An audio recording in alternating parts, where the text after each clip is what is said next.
Hello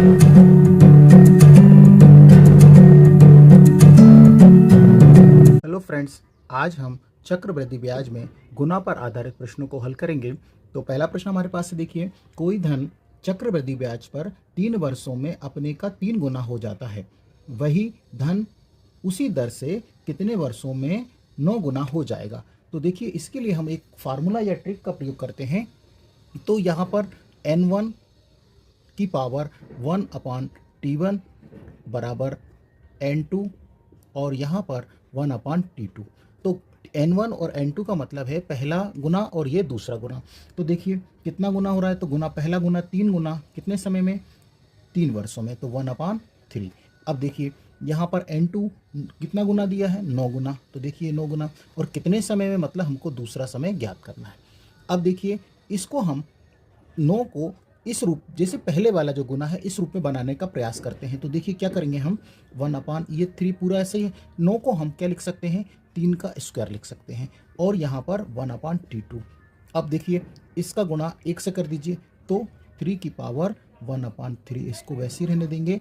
और ये देखिए ये क्या हो जाएगा, ये हो जाएगा 2/t2। तो देखिए आधार समान है, तो आधार से आधार हमने कैंसिल कर दिया।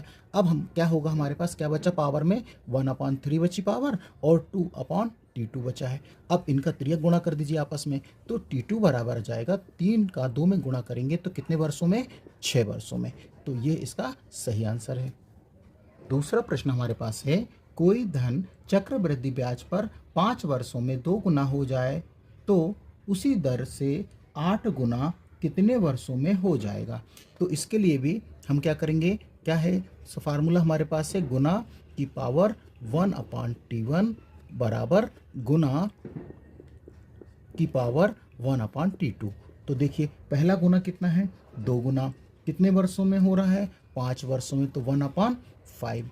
और 8 गुना, तो 8 गुना ये देखिए दूसरा वाला गुना, और कितने वर्षों में, मतलब दूसरा समय हमसे पूछ रहा है। तो इस 8 को हम 2 जैसे बनाने की प्रयास करेंगे। तो देखिए कैसे लिख सकते हैं, इस 8 को हम 2 की घात यदि 3 लिख देंगे, क्योंकि 2 का 3 बार गुणा करेंगे, 2 का घन करेंगे तो 8 ही होगा, और 1/2। तो देखिए इस आधा 2 से ये वाला 2 कैंसिल, और इस 3 का गुणा 1 से कर दीजिए, तो क्या बचा, 1/5 बराबर 3/t2।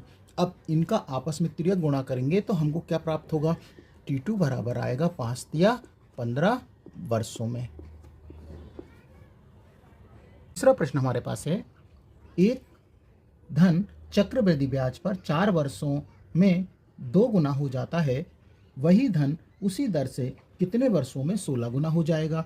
तो देखिए आपको 2 गुना 4 वर्षों में, तो देखिए यहाँ पर ये 2 गुना 4 वर्षों में, तो 4 वर्ष हैं तो 1/4, और कितना गुना हो रहा है, 16 गुना। तो ये देखिए 16 कितने वर्षों में, मतलब 1/t2। तो देखिए ये 2 1/4 और 16 को हम लिखना चाहें तो क्या लिख सकते हैं, 2 की घात 4 लिख सकते हैं, और यहाँ पर 1/t2। तो देखिए 2 का यदि आप 4 बार गुणा करेंगे तो 16 ही होता है। 2 से हम 2 को काट दिया तो 1/4 बराबर 4 का गुणा 1 से कर दीजिए, तो 4/t2, और इसका आपस में गुणा करेंगे तो t2 बराबर हमको मिलेगा 4 चुको 16 वर्षों में। चौथा क्वेश्चन हमारे पास है, एक धनराशि चक्रवृद्धि ब्याज पर जमा करने पर 4 वर्षों में अपने की 2 गुनी हो जाती है, तद अनुसार वह कितने वर्षों में अपनी 4 गुनी हो जाएगी। तो देखिए पहले कितने गुना दिए हमको, 2 गुना, तो देखिए ये 2 गुना कितने वर्षों में, 4 वर्षों में, तो 1/4 बराबर, और कितने वर्षों में 4 गुनी हो जाएगी, तो 4 यहाँ पर गुना, दूसरा गुना, और कितने वर्षों में, मतलब दूसरा समय हमको ज्ञात करना है। तो देखिए 2 की घात 1/4 इसी तरह से लिखेंगे। इस 4 को हम क्या लिख सकते हैं, 2 की घात 2 लिख सकते हैं, क्योंकि 2 का 2 बार गुणा करेंगे तो 4 ही होगा, और 1/t2। तो देखिए अब हम क्या करेंगे, 2 की घात 1/4 अब इसी तरह से लिखेंगे, और 2 का 1 में गुणा कर देंगे, तो ये हो जाएगा 2/t2। तो 2 से ये 2 कैंसिल, तो अब हमारे पास क्या बचा, 1/4 बराबर 2/t2, और इनका आपस में गुणा, त्रियक गुणा करेंगे तो देखिए t2 बराबर 4 दूनी 8 वर्षों में।